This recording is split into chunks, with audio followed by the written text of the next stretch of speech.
नमस्कार बच्चों, मैं नेहा सिंह फिर से एसएसटी फंडा पे अपने रेवोल्यूशन के थर्ड टॉपिक जो हमारा थर्ड वीडियो है उसके साथ है। और अब हम आज के जो टॉपिक है उनको आगे बढ़ाते हैं। तो उससे पहले चैनल को सब्सक्राइब करें और बेल आइकन को प्रेस करना बिल्कुल ना भूलें, जिससे आपको आने वाली नोटिफिकेशन चैनल की मिलती रहे। और उससे पहले मैं आपको बताना चाहूंगी कि इस टॉपिक में, क्योंकि अब ये एंड की तरफ चल पड़ा है हमारा फ्रेंच रेवोल्यूशन, और ये अब हमको इसमें बहुत सारी कुछ नई चीजें दिखाई देंगी और समझाई जाएंगी। तो उसमें सबसे ज्यादा इम्पोर्टेंट है गिलेटिन नाम की जो मशीन है, जिससे जो लोग हैं जो बातें नहीं मानते थे या न्यायालय के द्वारा जो चीजें नहीं समझते थे जिस कानून को, उससे उनको जो है कलम, उनका जो सर है वो कलम कर दिया जाता था। तो इन्हीं सारे टॉपिक्स के साथ आगे बढ़ते हैं। हमने लास्ट अपने टॉपिक में पढ़ा था कि जो लुइस है, जो किंग है फ्रांस का, उसने परमिशन दे दी असेंबली को कि चलो भाई अब तुम बना लो, असेंबली बना लो, मैं मानने को तैयार हूँ। इस तरीके से बना के, और अब जब असेंबली जो हमारा फ्रांस है, अब वो कॉन्स्टिट्यूशनल मोनार्की बन चुका है, मतलब राजा भी है और उनका संविधान भी है। उसके बाद क्या क्या चेंजेस होते हैं? क्या उसके बाद जो जनता है वो सुखी हो गई? क्योंकि किंग की जो पावर्स है वो तो हम लोगों ने पढ़ा है ना कि वो थोड़ी सी कम हो गई है, उनके ऊपर भी जो डिप्रेस करने वाला या उसको समझने वाला या अंकुश लगाने वाला कोई एक जो ग्रुप है नेशनल असेंबली, वो ऑलरेडी है वहाँ पे। तो क्या ऐसा हो गया है कि जो जनता है वो खुश हो गई है? चलिए अब आगे के टॉपिक्स पढ़ते हैं और उनके साथ समझते हैं कि जनता को क्या खुशी मिलती है या जनता अभी भी परेशान है और अब वो कुछ नए रूल्स और रेगुलेशंस की मांग कर रही है राजा से और नेशनल असेंबली से भी। चलिए आ जाते हैं अपने टॉपिक पे। ये है topic France abolish monarchy and become a republic. अभी आपको भी पता है कि हम लोग दो जो हमारे सबसे जो क्या कह सकते हैं हम उसको कि पैट्रियोटिक जो हमारे फेस्टिवल हैं, उनको देश के लिए जो हमारे फेस्टिवल हैं इंडिया के, वो दो हैं। एक तो इंडिपेंडेंस डे मनाते हैं हम 15 अगस्त को, और फिर मनाते हैं हम रिपब्लिक डे जो कि 26 जून को मनाते हैं। तो रिपब्लिक हम सबको पता है गणतंत्र दिवस है, जब हमारा संविधान लागू हुआ था। तो अब क्या हो गया है, अब जो फ्रांस है वो मोनार्की नहीं रह गया, बल्कि कैसा बन गया है, गणतंत्र बन गया, रिपब्लिक बन गया है, कॉन्स्टिट्यूशन आ गया है फ्रांस में। तो चेंजेस क्या होते हैं इसके और इसका फर्क क्या पड़ता है वो चलिए समझते हैं। Secret negotiation with the king of Prussia, जिसको हम पर्शिया भी बोलते हैं, ये दोनों नेबरिंग कंट्रीज थे, ठीक है, फ्रांस और पर्शिया या प्रूशिया। तो अब क्या है, राजा को समझ में आ गया कि लोग तो उसकी बात वहाँ मान नहीं रहे हैं। अब क्या किया जाए, तो उसने अपने बगल में जो नेबर उसका जो कंट्री थे ना, पर्शिया या प्रूशिया जो भी आप कहें, तो उसमें उसने उनके किंग से मदद मांगी। बोले कि यार देखो, अगर मेरे साथ ये हो रहा है ना, तो तुम्हारे साथ भी कल को हो सकता है, तुम्हारी जो जनता है ना वो भी तुम्हारे खिलाफ खड़ी हो सकती है। तो तुम इस चीज को समझो और तुम मेरा साथ दो, तुम अपनी आर्मी मुझे दे दो कि मैं अपनी जनता को कंट्रोल कर सकूं। क्योंकि बहुत सारे लोगों ने ना इस गुस्से में कि जो राजा है वो बात नहीं सुन रहे हैं या अपनी ज्यादा चला रहे हैं ज्यादा चीजें, तो इस वजह से बहुत सारे जो आर्मी मैन थे ना, जो उनके सैनिक थे, उन्होंने भी जो नौकरियां हैं वो छोड़ दी थी। तो इस तरीके के सैनिक उनके पास अभी प्रॉपर नहीं थे कि वो सारी चीजों को मैनेज कर सके, और इतना कैपेबल जो किंग जो लुइस किंग थे, ये इतने कैपेबल भी नहीं थे कि सब चीजों को मैनेज कर सके। तो इसलिए उन्होंने पर्शिया के जो किंग थे उनसे मदद मांगी और बोला कि तुम जो है वो, जनता को ये बात नहीं पता है, उन्होंने सीक्रेटली उनसे मदद मांगी और पर्शिया के राजा ने हाँ भी कर दी। लेकिन जब तक कि उन्होंने बोला कि मैं गर्मियों के बाद आके आपका साथ दूंगा, अपनी आर्मी आपको दूंगा, तब तक ऑस्ट्रिया और पर्शिया ये दोनों में आपस में वॉर की घोषणा हो गई थी। तो डिक्लेयर हो गया था कि पर्शिया और ऑस्ट्रिया में बीच में युद्ध होगा। तो अब जब खुद ही पर्शिया के पास अपने सैनिक उसको वॉर के लिए चाहिए, तो वो लुइस 16 को कहाँ से देता? तो उसने भाई, अब वो बात ही खत्म हो गई, लुइस 16 के पास फिर से कोई नेक्स्ट जो उपाय था वो नहीं रह गया कि अब क्या किया जाए। Rulers of the other neighbouring countries were very worried. लेकिन फ्रांस की स्थिति को देखते हुए जो आसपास के नेबरिंग कंट्रीज थी ना, जैसे अभी एक एग्जांपल है पर्शिया, तो वो उसके जो रूलर्स थे ना, ये रूलर्स है ना, ये वरीड हो रहे थे, क्योंकि उनको पता था कि आज नहीं तो कल इस चीज को हमारी जो जनता है ना वो भी इस चीज को मानेगी और बोलेगी हमें भी एक रिपब्लिक कंट्री चाहिए, हमें भी एक डेमोक्रेटिक कंट्री चाहिए। तो इस तरीके से जो आसपास की कंट्री थी वो भी परेशान, उनके भी रूलर्स बहुत परेशान थे कि पता नहीं आज इन्होंने लुइस के साथ ऐसा किया, कल ये हमारे साथ भी ऐसा हमारी जनता कर सकती है। चलिए, 1000 of volunteers join the army. Army which one? जो नेशनल असेंबली की आर्मी है, इनकी लुइस 16 की आर्मी को नहीं ज्वाइन कर रहे हैं। दे आर 1000 ऑफ वॉलंटियर्स, जो लोग अभी तक नेतृत्व के लिए चल रहे थे या आगे आगे चल रहे थे, उन्होंने अब आर्मी ज्वाइन करना शुरू कर दिया था नेशनल असेंबली की तरफ से। Among the patriot songs they sang as a martial arts. ये मार्शल आर्ट्स जो हैं, ये एक सॉन्ग था पैट्रियट, जैसे देशभक्ति का गाना होता है ना, हम लोग भी गाते हैं, जैसे कोई भी चीज़ वंदे मातरम गाते हैं हमारे जो, या फिर सारे जहां से अच्छा गाते हैं, तो इस तरीके क्या है, तो इसी तरीके से वहाँ के लोग जब देशभक्ति के लिए ग्रुप्स में निकलते थे ना, तो एक जज्बा बनाने के लिए वो इस तरीके के पैट्रियोटिक सॉन्ग्स गाते थे, जो कि मार्शलाइज था, जिसका नाम जैसे अपने जनगण मन बोलते हैं हम, है ना, तो इस तरीके का वो एक सॉन्ग था जिसको ये लोग हमेशा जब भी वो किसी रिवॉल्ट की तरफ निकलते थे तो वो उस चीज़ को गाते हुए निकलते थे, अपनी हौसला अफजाई करते हुए एक दूसरे की आगे बढ़ते थे। The Marseillaise is now the national anthem of the France, और वही सॉन्ग आज नेशनल एंथम बन गया है फ्रांस का। ठीक है, उस टाइम तो उन्होंने सिर्फ एक सॉन्ग की तरह एक देशभक्ति के जज्बे में उस चीज़ को गाई थी, लेकिन आज वो क्या बन गया है, नेशनल एंथम बन गया है फ्रांस का। पीपल वर डिप्रेस, अभी भी क्या हो रहा है, लोग परेशान हैं, क्योंकि लुइस जो है वो तो अपने काम से मतलब रख रहा है, उसको तो मतलब नहीं है प्रजा से। और उसके बाद जो बाकी जो हमारे नेशनल असेंबली के लोग हैं, वो अभी कॉन्स्टिट्यूशन बना रहे हैं, अपने बारे में सोच रहे हैं। मैंने आपको उस दिन भी बताया था कि जो नेशनल असेंबली के जो लोग हैं वो क्या कर रहे हैं कि वो अपने बारे में, जो बड़े बिजनेसमैन है, फिलोसोफर है, एजुकेटेड पर्सन है, वो क्या कर रहे हैं, अपने बारे में सोच रहे हैं। जो गरीब तबका है ना, जो अभी भी बिल्कुल जूझ रहा है, जो किसान है, जो लैंडलेस लेबर्स हैं, वर्कर्स हैं, उनको अभी भी कोई भी नहीं पूछ रहा है। अब इसमें एक ट्विस्ट आता है और एक नया लीडर इस टाइम सामने आता है सबके, वो एक नई फिलोसफी के साथ आता है। अब बात करते हैं उनके बारे में कि ये नए लीडर हैं कौन। चलिए, अब आ जाते हैं नेक्स्ट पॉइंट्स पे कि अब पता चला कि जो नेशनल असेंबली है ये बन चुकी है, वो अपने मन का कर रहे हैं, राजा दूसरे नेबर से मांग रहे हैं मदद, कुछ हो नहीं रहा है। और मैंने आपको बताया था कि जो हमारा थर्ड स्टेट है उसके भी 3 लेवल्स हैं, हायर एजुकेटेड और फिलोसोफर और बिग बिजनेसमैन, उसके बाद small farmers, and the last one is landless labourers और स्लेव्स और सर्वेंट्स। ठीक है, तो अब ये एक नई रेवोल्यूशनरी का कह सकते हैं जन्म हुआ, या वो फील्ड पे आया, वो लोगों के सामने आया, जिसका नाम था Jacob. Jacob as a new revolutionary. लेकिन इनका जो मत था वो बाकी दूसरों से बिल्कुल अलग था। इन्होंने बोला गरीब अमीर से मतलब ही नहीं है, सबको वोटिंग का अधिकार मिलना चाहिए। हम लोगों ने पिक्चर में देखा था लास्ट वीडियो में कि कैसे जो है जो एक्टिव और पैसिव 2 तरीके के सिटीजन में बांटा जा चुका है जनता को, और उसके बाद उसमें से कुछ लोग दे सकते हैं वोट, कुछ नहीं, बहुत सारे टर्म्स एंड कंडीशंस थे उनके। तो जैकब ने बोला नहीं, ऐसे कोई ज़रूरत नहीं है इतनी टर्म्स और कंडीशंस की। एक कंडीशन रखते हैं, क्या रखते हैं, 21 ईयर्स। गरीब है कोई, अमीर है, कैसा भी है, अगर वो 21 साल का है तो वो वोट देने का अधिकार रखता है। ये सबसे पहले जैकब ने कहा था, फ्रेंच जो रेवोल्यूशन चल रहा था उस टाइम पे। हिज क्लब, इन्होंने एक क्लब बनाया इसीलिए कि और भी लोग इनसे जुड़े, इनसे सहमत हों और इनके बारे में इनकी जो बातें हैं वो दूर दूर तक फैल सकें। देखिए, सबसे इजी तरीका होता है अपनी बात को किसी से कहने के। आज तो हमारे पास सोशल प्लेटफॉर्म्स हैं, हम अपनी किसी भी बात को, किसी भी राय को किसी के सामने भी हम वीडियो पे या लिख के हम पोस्ट कर सकते हैं, लोग उसको देखते हैं, समझते हैं, कुछ लोग पसंद करते हैं, कुछ लोग नकारते हैं।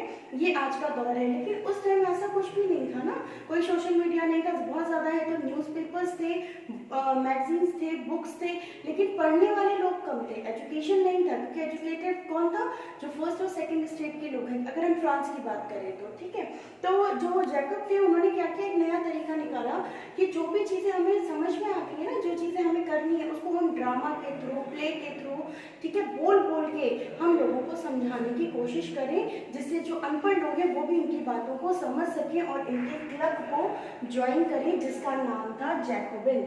इनके क्लब का क्या नाम था, इनका नाम था जैकब, और अपने ही नाम से इन्होंने रिलेट करके जैकोबिन नाम का एक क्लब बनाया था, जिसमें कोई भी आ सकता था। कॉपलर हो सकता था, लॉन्ड्री पर्सन हो सकता था, जो लॉन्ड्री की धुलाई का काम करते हैं, जो रंगाई का काम करते हैं, कपड़े, कितना भी गरीब है, कोई भी है, ठीक है, बेकरी वर्कर्स हैं, स्लेव्स हैं, सर्वेंट्स हैं, इस क्लब में ऐसे लोग थे। जो हम लोगों ने नेशनल असेंबली पढ़ा है उसमें कैसे लोग हैं, बिग बिजनेसमैन हैं, एजुकेटर्स हैं, बड़े बड़े लोग हैं फ्रांस के, ठीक है, थर्ड स्टेट के बड़े लोग हैं। इसमें कौन है, सिर्फ गरीब लोग हैं जिनके पास पैसा नहीं है देने को, लेकिन वो स्ट्रेंथ के साथ खड़े हैं, किसके साथ, अपने लीडर या क्रांतिकारी जैकब के साथ में। चलिए, ब्रीचेस, ये वर्ड है, इसको आपको देखने को मिलेगा आपकी बुक में, ब्रीचेस। ये होता ना, फ्रांस में जो अमीर लोग थे ना, वो गरीबों से अलग दिखने के लिए क्या करते थे, स्कर्ट नुमा चीज पहनते थे, अपने आगे कवर करते थे, उसको ब्रीचेस कहा जाता था। तो जो गरीब लोग थे वो उनसे अलग हो जाते थे। तो जैकब ने ये आपका एक और आएंगे, मैक्सिमिलियन रोबेस्पियर, इन्होंने निकाला था कि अच्छा तुम अलग हो ना, तुम हमसे, ये एक फैशन का दौर भी कहा जाता है कि फैशन के टाइम पे क्या था, घुटने से, यहाँ पेट से लेकर और घुटने तक एक स्कर्ट नुमा चीज पहनी जाती थी जिसको ब्रीचेस बोलते थे, और ये सिर्फ अमीर लोग पहनते थे। ये कहा जाता था कि जो अमीर है ना वो ये चीज पहनेगा, तो ये अगर वो 100 लोगों में भी खड़ा है तो उसने ब्रीच पहन रखा है तो लोग उसको समझ जाएंगे अच्छा ये अमीर है। तो इस तरीके से जो मैक्सिमिलियन, एक नए लीडर आए थे जैकब के साथ ही, मैक्सिमिलियन रोबेस्पियर, इन्होंने बोला नहीं, तुम अपना फैशन बनाओगे, हम अपना बनाएंगे। उन्होंने धारीदार पतलून, पैंट जो होती है ना, धारीदार पतलून को बोला कि जो मैन है, क्योंकि रेवोल्यूशन मोस्टली कौन कर रहा था, रिवोल्ट कौन कर रहा था, जो पुरुष जाति है वो ज्यादा कर रही थी, ज्यादा आगे आगे बढ़ रही थी। तो उन्होंने बोला जो पुरुष है ना वो क्या करेंगे, धारीदार पैंट पहनेंगे इनके कंपैरिजन में, ब्रीचेस के कंपैरिजन में, कि हम भी दिखाएंगे कि हमारा भी एक अलग फैशन चल रहा है। चलिए, ये सब तो बात हो गई बुक्स में। फिर इन 1792 समर्स में जैकबिन ने क्या किया, बहुत ही हिंसक तरीके से, मतलब भर चुका था, उसने बोला अब अगर अभी भी हम रुकेंगे तो ये लोग हमें और दबाएंगे। तो जैकबिन जो ग्रुप था ना, जो इनका एक, मैंने आपको बताया कि जैकबिन क्या है, क्लब का नाम है, ये लोग बिल्कुल भर चुके थे। उन्होंने बोला कि अब फिर से जो टैक्स है वो बढ़ता जा रहा है, हाई प्राइजेस हो रहे हैं।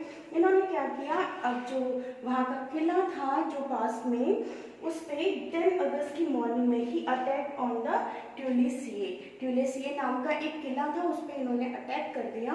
बोला कि अब ना राजा बचेगा, ना कोई रॉयल फैमिली का मेंबर बचेगा, अब बचेगा कौन या रहेगा कौन, सिर्फ थर्ड स्टेट के लोग, और वही रूल करेंगे, बात खत्म। इस तरीके से इन्होंने अपनी बात कही और ये इन्होंने अटैक कर दिया। कब किया, ये इंपॉर्टेंट डेट है, 10 अगस्त के मॉर्निंग में किया इन्होंने, अटैक किया। एंड आफ्टर दैट अटैक का क्या रिजल्ट आया, place and kill the commanders, जितने भी गार्ड्स थे, कमांडर्स थे, उनको मार डाला और किंग को हॉस्टेज बना लिया, बंदी बना लिया कि किंग, क्योंकि किंग को नहीं मार सकते ना, इतने भी बड़े भाई, कितने भी आप बड़े रेवोल्यूशनरी हो आप, लेकिन किंग को नहीं मार सकते इतनी इजीली। तो उन्होंने किंग को बना के बहुत घंटों तक अपने पास हॉस्टेज की तरह रखा। ये बात पहुंची कहाँ पे, आफ्टर दैट नेशनल असेंबली के पास, जो हमारे थर्ड स्टेट की जो नेशनल असेंबली बनी थी ना, तो उनके पास पहुंची। कॉन्स्टिट्यूशन के अकॉर्डिंग जो राजा है उनको फांसी की सजा दी गई। किस चीज की सजा, फांसी की। और किस आरोप में दी गई, देशद्रोह के आरोप में दी गई। बोला गया कि जो ये राजा है ना, ये कभी जो प्रजा है उसको जीने नहीं दे रहा है, तो ये क्या एक तरीके का देशद्रोह है। आप दूसरे को परेशान कर रहे हो या अपने देश को परेशान कर रहे हो, देश के लोगों को परेशान कर रहे हो, तो ये देशद्रोह है। तो इस तरीके से नेशनल असेंबली ने कॉन्स्टिट्यूशन के थ्रू जो राजा है उसको सजा दे दी, बोला कि इनको तो फांसी दे दो। और इसी तरीके से जो उनकी क्वीन थी मैरी एंटोनेट, उनको भी कुछ टाइम के बाद फांसी की सजा दे दी गई। और इस तरीके से जो रॉयल फैमिली है उसका एंड हो गया।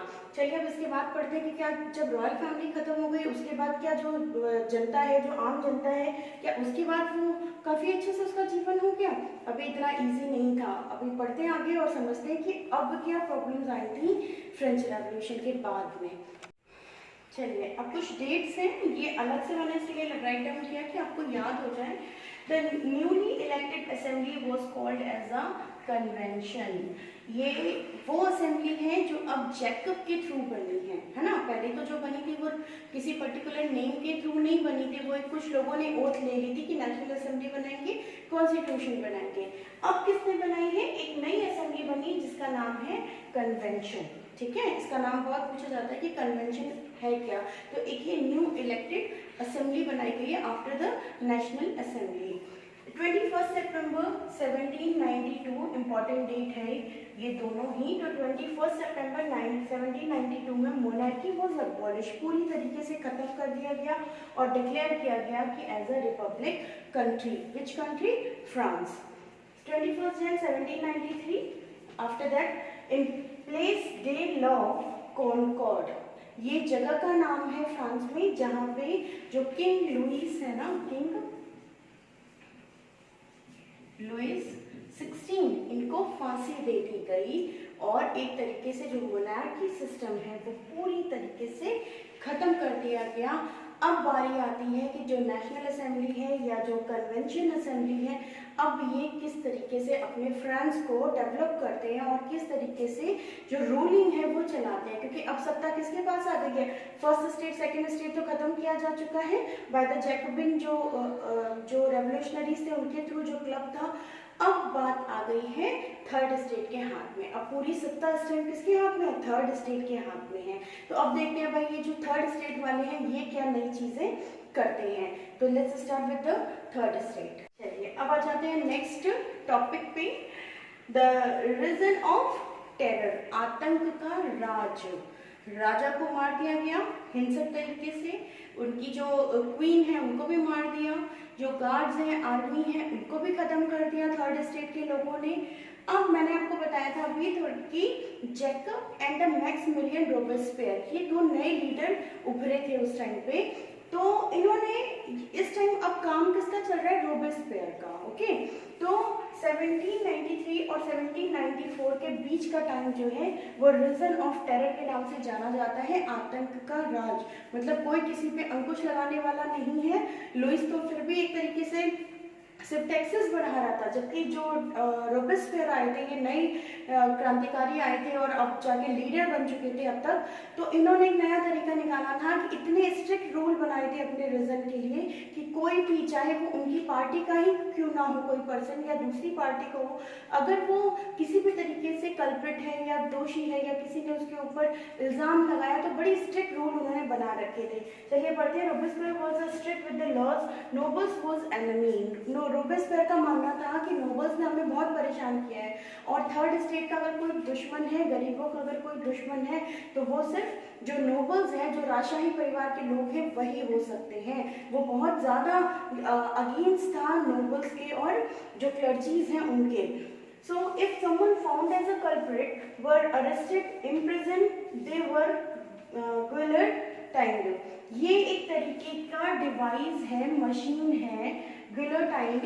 ये एक दो खंभों के बीच में, ऐसे दो खंभे हैं और इसके बीच में यहाँ पे लगा है और यहाँ व्यक्ति को खड़ा किया जाता था और इस तरीके से ऊपर से वार किया जाता था कि जो उसका सर है उसके धड़ से अलग हो जाए। और ये कोई भी किसी भी प्रकार की छोटी से छोटी सजा देनी हो, लेकिन जो लॉ तोड़ने की सजा है, सबसे ज्यादा कानून किसी चीज पे अगर वो बना था, स्ट्रिक्ट था रोबेस्पियर का, तो वो था लॉ तोड़ना बिल्कुल मना था। किसी भी तरीके का कोई नियम बनाया गया है, अगर वो उसकी पार्टी के लोग हैं, दूसरी पार्टी के लोग हैं, कोई भी है राजशाही परिवार से, उसको मतलब नहीं है। बस अगर कोई व्यक्ति है जिसने लॉ तोड़ा है तो अगर उसको अरेस्ट किया जाता था, जेल में डाला जाता था और अगर वो गिल्टी फाउंड होता है तो उसे गिलोटाइन डिवाइस पे खड़ा करके और उसका सर जो है वो कलम कर दिया जाता था। तो अभी भी कोई बहुत अच्छी जो कंडीशन है वो नहीं थी फ्रांस की। चलिए आगे बढ़ते हैं कि ये जो गिलोटाइन, ये जो डिवाइस है, इसके इन्वेंटर कौन है? Doctor Guillotin. इन्हीं के नाम पे इस जो डिवाइस है इसका नाम गिलोटाइन रखा गया था। Robespierre government issued maximum price of grains. उन्होंने डिक्लेयर कर दिया कि कोई इससे ज़्यादा प्राइस पे ग्रेन्स को नहीं बेच सकता, या उन्होंने एक सफ़ेद आटा जो वहाँ पे महंगे जो ग्रेन था उसका जो आटा है, महीन आटा जिसको बोलते थे वहाँ पे, वो जो सिर्फ अमीर लोग खाते थे ना, उस पर भी उसने बैन लगा दिया कि अब ये जो ग्रेन है ना ये सिमिलर बनेगा, कोई अमीर नहीं, कोई गरीब नहीं, कोई अच्छा नहीं, कोई बुरा नहीं, सिर्फ सिमिलर, सबके लिए एक जैसा आटा बनेगा। तो जो व्हाइट ब्रेड थी या व्हाइट ग्रेन था वहाँ का, व्हाइट फ्लोर था, वो उसको भी उसने खत्म कर दिया। इस तरीके से वो अपना क्या कर रहा था, एक तरीके से डिक्टेटरशिप मेंटेन कर रहा था और लोगों के बीच में जो टेरर था वो बढ़ता जा रहा था। बाय द कोर्ट 1794 इन सारी चीज़ों से तंग आ गई थी गवर्नमेंट वहाँ की और उसमें लास्ट में डिसाइड किया कि भाई इस तरीके से जो रोबोस्फेयर है उनका जो चीज़ें हैं वो नहीं चलेंगी। एक्चुअली उन्होंने सिर्फ यही नहीं किया था, बल्कि उन्होंने सर और मैडम लगाने पे भी, कोई अगर आप किसी को रिस्पेक्ट देते तो बोलते हैं ना सर, है ना, जो भी उनका नाम ले रहे हैं उसके पहले सर, तो उन्होंने सर और मैडम नाम के जो आप नाम के आगे लगाते हैं उस पर भी बैन लगा दिया था और बता दिया था कि जो मेल है वो सिटिजोने लगाएंगे और जो फीमेल हैं वो सिटिजोनिये लगाएंगे। इस तरीके से उन्होंने डिवाइड कर दिया था सारी चीज़ों को। अब लास्ट में लोग परेशान हो गए थे क्योंकि वो अपने दल के साथ भी सेम, अपने जो उनके पार्टी के मेंबर्स थे उनके साथ भी वो सेम चीज़ें करते थे, उनको बुलेटिन पे कलम करवा देते थे। तो इसलिए लोग परेशान हो गए थे। स्ट्रिक्ट, इतने ज़्यादा स्ट्रिक्ट रूल लोग फॉलो नहीं कर पा रहे थे, डिक्टेटरशिप एक तरीके से हो गई थी। तो लास्ट में बाय द कोर्ट जो उनकी कन्वेंशन असेंबली थी उसके ही थ्रू उन्होंने 1794 को उनको अरेस्ट किया गया और अगले ही दिन उन्हें बुलेटिन पे कलम करने के लिए चढ़ा दिया गया। इस तरीके से जो एक रीजन ऑफ टेरर है ये खत्म हुआ। अब देखते हैं नेक्स्ट पॉइंट क्या आता है। चलिए आ जाते हैं सबसे इम्पोर्टेंट पॉइंट पे और स्थिति पे समझने की, कि फ्रांस की स्थिति और गहराई से समझने के लिए, डिड वुमेन हैव रेवोल्यूशन, क्या वुमेन जो थी, महिलाएं थी, उन्होंने भी किसी प्रकार का विद्रोह किया था या वो भी उस विद्रोह में शामिल थी? तो शामिल तो थी, डायरेक्ट या इनडायरेक्ट मानेंगे। मैं शुरू से जो मेरा फर्स्ट वीडियो था इस फ्रेंच रेवोल्यूशन का, मैं वहाँ से बोलते आ रही हूँ कि बिना महिलाओं के सपोर्ट के जो हमारे पुरुष हैं ये रेवोल्यूशन नहीं कर सकते थे, क्योंकि जो पीछे से कहते हैं ना जो एक बैकअप सपोर्ट था वो महिलाओं का ही था।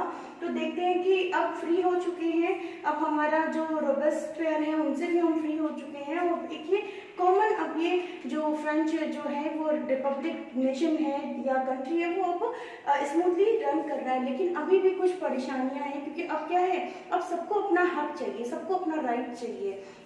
उसमें से एक जो बहुत बड़ा तबका है वो है वुमेन, महिलाओं का। तो वो किस बात पे रेवोल्यूशन कर रही है या क्यों वो पार्टिसिपेट कर रही है इस रेवोल्यूशन में, चलिए आइए देखते हैं। क्या वो, सबसे पहला इसका आंसर दे दूं मैं कि did women have revolution? Yes they have. Prosperous families women get education, वही बात हो गई जो हमारे इंडिया में थी पुराने टाइम में कि जो अमीर घर की जो महिलाएं हैं या लड़कियां हैं उन्हें एजुकेशन का पूरा सपोर्ट देती थी फैमिली, और जो गरीब तबके के लोग हैं उनके लिए एजुकेशन अभी भी एक बहुत बड़ा ड्रीम था कि वो पढ़ सके। उनके घर की लड़कियां या जो पढ़ना चाहती थी उन्हें दबा दिया जाता था, और पढ़ाई जो है वो अभी भी एक जो एक कहते हैं ना हमारा राइट है, फंडामेंटल राइट है, वो अभी वो नहीं बन पाई थी। जो गरीब तबके की औरतें हैं ये घर से बाहर निकल के काम करती थी, जैसे सब्जियां बेचना है या लॉन्ड्रीज के काम है या घरों में काम करना है या पॉटर्स जो बनाते हैं ना, मिट्टी के बर्तन बनाते हैं, या इस तरीके की कोई भी छोटे बड़े काम वो करती थी। जबकि जो संपन्न प्रॉस्पेरस फैमिलीज की वुमेन थी ये सिर्फ अपने घर के काम करती थी, बाहर निकलना इन्हें भी अलाउड नहीं था कि आप जाके बाहर जॉब करें या इस तरीके से। हाँ, एजुकेशन ले लो, पढ़े लिखे हो जाओ, बट आपको जॉब नहीं करनी है। और एक टाइम के बाद, एक एज के बाद उनकी शादी कर दी जाती थी, और जो आम जो महिलाओं के साथ जो शायद हर नेशन में होता था वही चीज़ें फ्रांस में भी चल रही थी। लेकिन जैसे कहा जाता है ना कि महिलाएं भी अब चुप बैठने वाली नहीं थी और वो रेवोल्यूशन की तरफ निकल चुकी थी। So the society of revolutionary and Republican women के नाम से इन्होंने एक क्लब भी बनाया था। इन्होंने अपने बहुत सारे क्लब बनाए थे and women also made their club approx 60। जो उस टाइम पे जो एक आया है ना अस्तित्व में कि कितने टाइप के क्लब थे, कौन सी जगह पे थे, कौन उसका हेड था, इस तरीके से अप्रॉक्सिमेटली अभी अगर हमारे पास एक है ना कि कितने लोग थे, तो अप्रॉक्स 60 क्लब अभी भी अस्तित्व में हमें मिलते हैं कहीं पे बुक्स में या न्यूज़पेपर के थ्रू या किसी भी थ्रू हमें लगभग 60 वुमेन क्लब के बारे में पता चलता है। तो उसमें से जो सबसे ज़्यादा फेमस और स्ट्रॉन्गेस्ट या कह सकते हैं सबसे ज़्यादा जो रेवोल्यूशन में जिसमें सबसे ज़्यादा लोग जुड़े थे वो था revolutionary and Republican women club. चलिए थे वोट इक्वलिटी, महिलाएं भी अपनी तरफ से इक्वलिटी चाहती थी, क्योंकि क्या होता था उनको एक passive citizen they depress because in 1791 में जब एक वोटिंग का जो कॉन्स्टिट्यूशन बना था ना, नेशनल असेंबली ने कॉन्स्टिट्यूशन ड्राफ्ट बना के तैयार कर दिया था, उसमें जो महिलाएं थी उनको एज अ पैसिव सिटीजन का दर्जा दिया गया था। और एक्टिव और पैसिव सिटीजन मैं आपको पहले भी बता चुकी हूँ कि एक्टिव सिटीजन वो है जो वोट दे सकते हैं और पैसिव सिटीजन वो हैं जो वोट नहीं दे सकते। तो महिलाएं, लैंडलेस लेबर, सर्वेंट्स और स्लेव्स ये पैसिव सिटीजन्स की कैटेगरीज में रखे गए थे। तो इस चीज़ से ऑलरेडी जो महिलाएं वो बहुत डिप्रेस थी और वो चाहती थी कि उन्हें इक्वलिटी का दर्जा मिले, पढ़ने लिखने का अधिकार मिले, बाहर निकलने का अधिकार मिले, प्रशिक्षण जो मैनेजमेंट है, बिजनेस मैनेजमेंट है या बहुत सारी जो चीज़ें हैं उसमें भी उनको बराबरी का अधिकार मिले। इस तरीके से वो अपने अधिकार के लिए लड़ रही थी। They want political rights also, वो चाहती थी कि जैसे असेंबली में जो मैन है ना जो वोटिंग के थ्रू जा रहे हैं, क्योंकि देखो जिनको पैसिव सिटीजन में डाल दिया उनको जब वोट देने का अधिकार नहीं है तो वो वहाँ के मेंबर तो बन ही नहीं सकते किसी भी हाल में। तो इसलिए पैसिव सिटीजन के थ्रू उन्होंने बोला था हमको भी एक्टिव सिटीजन की कैटेगरी में डालो, हम भी एक्टिव हैं और हमें भी पॉलिटिकल राइट्स मिलने चाहिए, क्योंकि जब जो महिलाएं हैं वो महिलाओं की उन्नति के बारे में ज़्यादा सोचेंगी बजाय कि पुरुषों के। तो इन सारे टॉपिक्स के साथ जो है महिलाएं भी अपने विद्रोह में निकली हुई थी। बहुत सारे ऐसे नाम हैं जो उस टाइम बहुत ज़्यादा महिलाएं जो आगे बढ़ती चली गई थी। इन 1946 देख रहे कितने लंबे टाइम के बाद 1791 से उनके मन में ये बात आ गई थी कि अब तो राजा का राज खत्म हो गया है, रिपब्लिकन फ्रांस बन चुका है, एक कंट्री रिपब्लिक कंट्री बन चुकी है, अब तो शायद महिलाओं के बारे में कुछ सोचा जाएगा, लेकिन ऐसा नहीं है। 1791 में भी जब कॉन्स्टिट्यूशन बना उनके बारे में कुछ नहीं सोचा गया और अंततः 1946 में फ्रांस ने जब हमारा UAF आप कह सकते हैं यूनिवर्सल एडल्ट फ्रेंचाइजी जब बन चुकी थी और उसके बाद फ्रांस की गवर्नमेंट ने राइट्स दिए हैं वोटिंग के लिए महिलाओं को फ्रांस में। तो इतनी लंबी जर्नी लगी रही है हमारी जो वुमेन रेवोल्यूशन है उसकी। चलिए वुमेन रेवोल्यूशन हो गया, अब आगे बात करते हैं नेक्स्ट टॉपिक। चलिए आ जाते हैं अपने नेक्स्ट टॉपिक पे, कह सकते हैं नेक्स्ट लास्ट सेकंड टॉपिक है हमारा द एबोलिशन ऑफ स्लेवरी, खत्म होना स्लेवरी। स्लेवरी क्या है? दासता या कह सकते हैं दास प्रथा, है ना। लोग जो सर्वेंट्स हैं, जो नौकर हैं, आपको बताती हूँ थोड़ा सा इंटरेस्टिंग है। एक्चुअली जो यूरोपियन कंट्रीज थी ना, या कह सकते हैं हमारी जो कैरेबियन कंट्रीज थी, यहाँ पे सबसे ज़्यादा जो एग्रीकल्चर होता था वो होता था टोबैको, इंडिको और शुगर। टोबैको तो समझ गए होंगे, तंबाकू, शुगर चीनी, और जो इंडिको है ना इसको हिंदी में बोलते हैं नील। तो इन तीनों की खेती बहुत ज़्यादा मात्रा में की जाती थी और ये तीनों ही चीज़ें जो है ना ये इसमें मैन पावर चाहिए होता है, ये मशीनरी से नहीं हो सकती हैं ज़्यादा। तो अब आप जैसे यहाँ पे आपको बता दूँ कि ये है नॉर्थ अमेरिका, साउथ अमेरिका, ये अटलांटिक जो ओशन है वो है, और यहाँ पे यूरोपियन कंट्रीज है, और ये रहा हमारा अफ्रीका। तो ये क्या करते थे, यहाँ पे यूरोप में ये यहाँ से जहाज भेजते थे अफ्रीका में, क्योंकि अफ्रीका में शुरू से ही एक ये जो कॉन्टिनेंट है यहाँ पे बहुत ज़्यादा गर्मी बढ़ती है, जिसकी वजह से जो लोग हैं वो बहुत ज़्यादा जो एग्रीकल्चर है उस पे नहीं हो सकते। इसका जो मिड पार्ट है वो लगभग पूरा ही एक डेजर्ट है। तो इस वजह से यहाँ के लोगों को, यहाँ के जो लोग थे ना वो जो वहाँ के जो कह सकते हैं कि कहते हैं ना कि किसी सदस्य का जो टिला होता है या कस्बा होता है उसके जो हेड थे वो क्या करते थे, गरीब लोगों से उनको उठवाते थे वहाँ से, और जबरन जो वो शिप होते हैं ना बड़े बड़े पानी के जहाज, पहले तो हवाई जहाज तो थे नहीं उस टाइम पे, तो अटलांटिक ओशन के थ्रू यहाँ से जहाज़ों में भरते थे उनको, और बांध के हथकड़ियाँ लगा के 3 महीने 2 महीने का सफ़र करते हुए, जहाँ जगह ये मानिए कि 30 लोगों की जगह है तो वहाँ 70 से 80 मजदूर जो हैं वो उसमें ठूसे गए हैं, और वो वहाँ से शिप लेके जाते थे, और 3 महीने के लंबे सफ़र के बाद वो यूरोप कंट्रीज़ में या कैरेबियन कंट्रीज़ में पहुँचते थे, और वहाँ पे भी उनसे जानवरों से बदतर कह सकते हैं कि सलूक होता था। सिर्फ जानवरों जैसे होता नहीं कि हम लोग खेतों में बैल जो किसान हैं वो उनको काम करते हैं, उनसे भी बदतर हालत थी इन स्लेव्स की। तो इनसे ये टोबैको, इंडिको और शुगर की खेती करवाते थे, और उसके बाद जो है वो मरे या जिए उनसे उनको मतलब नहीं है। वो एक तरीके से बस कहते हैं मशीन खरीद के लिया और उनको काम पे लगा दिया, वो इस तरीके से उनको यूज़ करते थे, और बड़ी ही बुरी हालत थी इन स्लेव्स की। तो from the Caribbean countries to Atlantic triangular slave trade, इस स्लेव ट्रेड को नाम दिया गया ट्रायंगुलर। ये ट्रायंगुलर बना रहा है ना, ये अफ्रीका है, ये अमेरिका बन गया ऐसे, ये अमेरिका और यहाँ से, तो ये एक ट्रायंगुलर बन गया यूरोप, अफ्रीका और अमेरिका के कंट्रीज के लिए।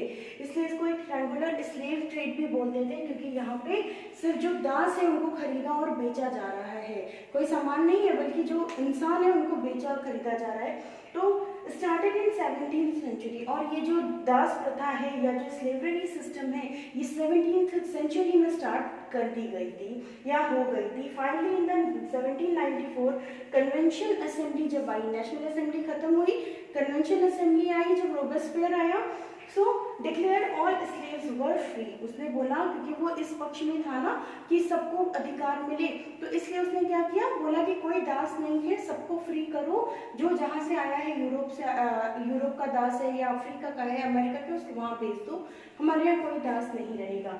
लेकिन फिर से 10 साल बाद जो नेपोलियन है ना, वो जब वो खुद जो नेपोलियन बोनापार्ट है वो फिर से उसने अपने आप को एज अ फ्रांस का एम्परर घोषित कर दिया था, डिक्लेयर कर दिया था, और उसने स्लेवरी सिस्टम फिर से फ्रांस में स्टार्ट कर दिया था, और फिर से वो इसी ट्रायंगुलर स्लेव रूट से या कह सकते हैं ट्रेड के थ्रू फिर से चलना स्टार्ट हो गया था। लास्टली फाइनली 1848 में पहली बार कब बंद हुआ, ये 1794 में, और उसके बाद लास्ट में 1848 में ये बिल्कुल पूरी तरीके से बंद कर दिया गया, और उसके बाद से आज तक ये एक इनवैलिड चीज़ है। ये एक्सप्लॉयटेशन करना है मजदूरों का, या जो आपके यहाँ सर्वेंट है या स्लेव्स हैं उनका, इस तरीके से ये पूरी तरीके से बंद कर दिया गया।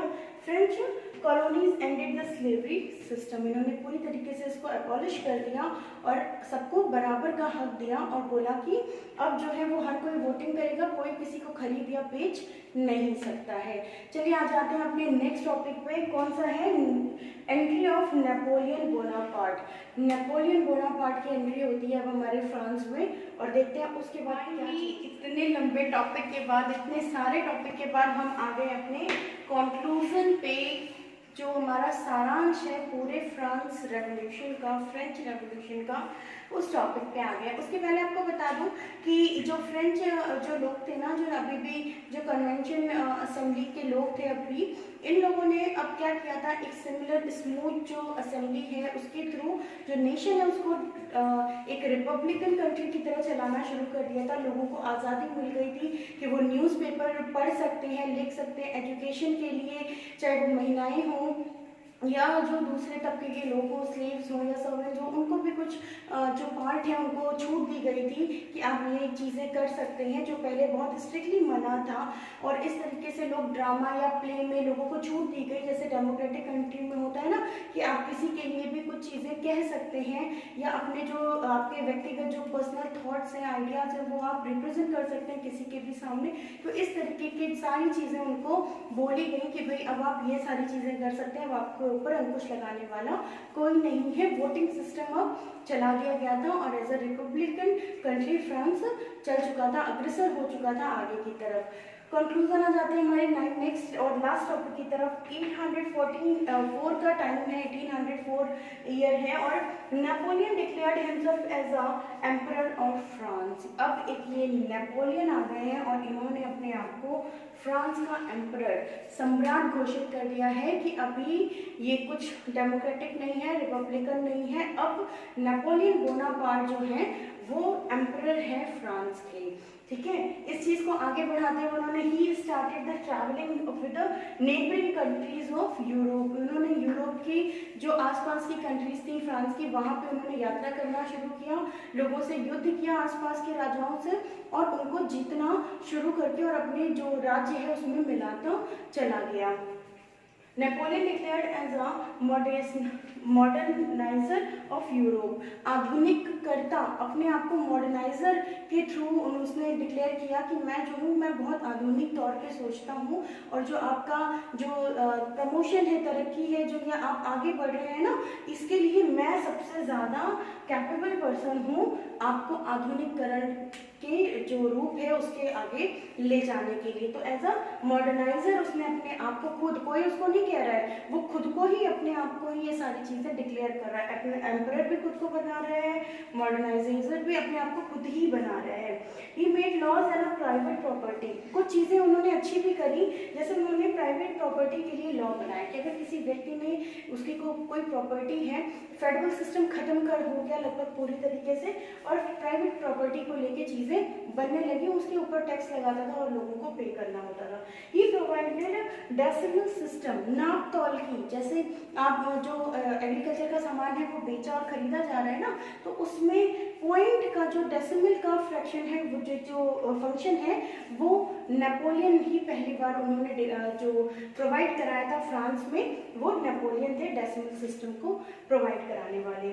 लास्ट में 1815 में, क्योंकि वो युद्ध करता जा रहा था, लगातार आगे बढ़ता जा रहा था अपने राज्य के लिए, बहुत ज़्यादा एम्बिशियस था, तो वाटरलू का युद्ध हुआ जिसमें नेपोलियन हारा और उसके बाद से वहीं पे उसकी डेथ हो गई। वहाँ से ये जो कहानी है फ्रेंच रेवोल्यूशन की लगभग ख़त्म हो गई है आपके सिलेबस के अकॉर्डिंग।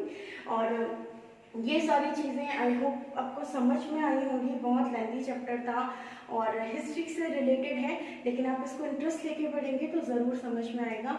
तो इसके साथ ही आपको बता दूं, यहीं से फेडरल सिस्टम खत्म हो गया, सामंतवाद, जमींदारी प्रथा खत्म हो गई, और ये जो फ्रांस में जो चीज़ें थी ना, जैसे डेमोक्रेसी हो गई या अपनी बात को रखने का हक हो गया, ये सारी चीज़ें ही हमारे इंडिया में भी आई यूरोप से। आपने एक नाम बहुत सुना होगा, राजा राम मोहन राय, बहुत बड़े रेवोल्यूशनरी रहे हैं, हमारे पैट्रियट रहे हैं। तो इन्होंने भी इन्हीं फ्रेंच के जो रूसो हैं या जो जॉन लेक हैं, इनसे संबंधित चीज़ों को पढ़ा और उसको अप्लाई करने की पूरा कोशिश किया था।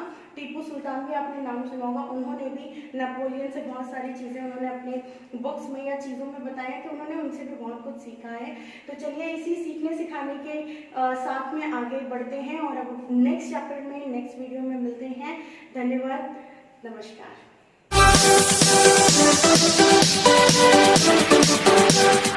Thank you.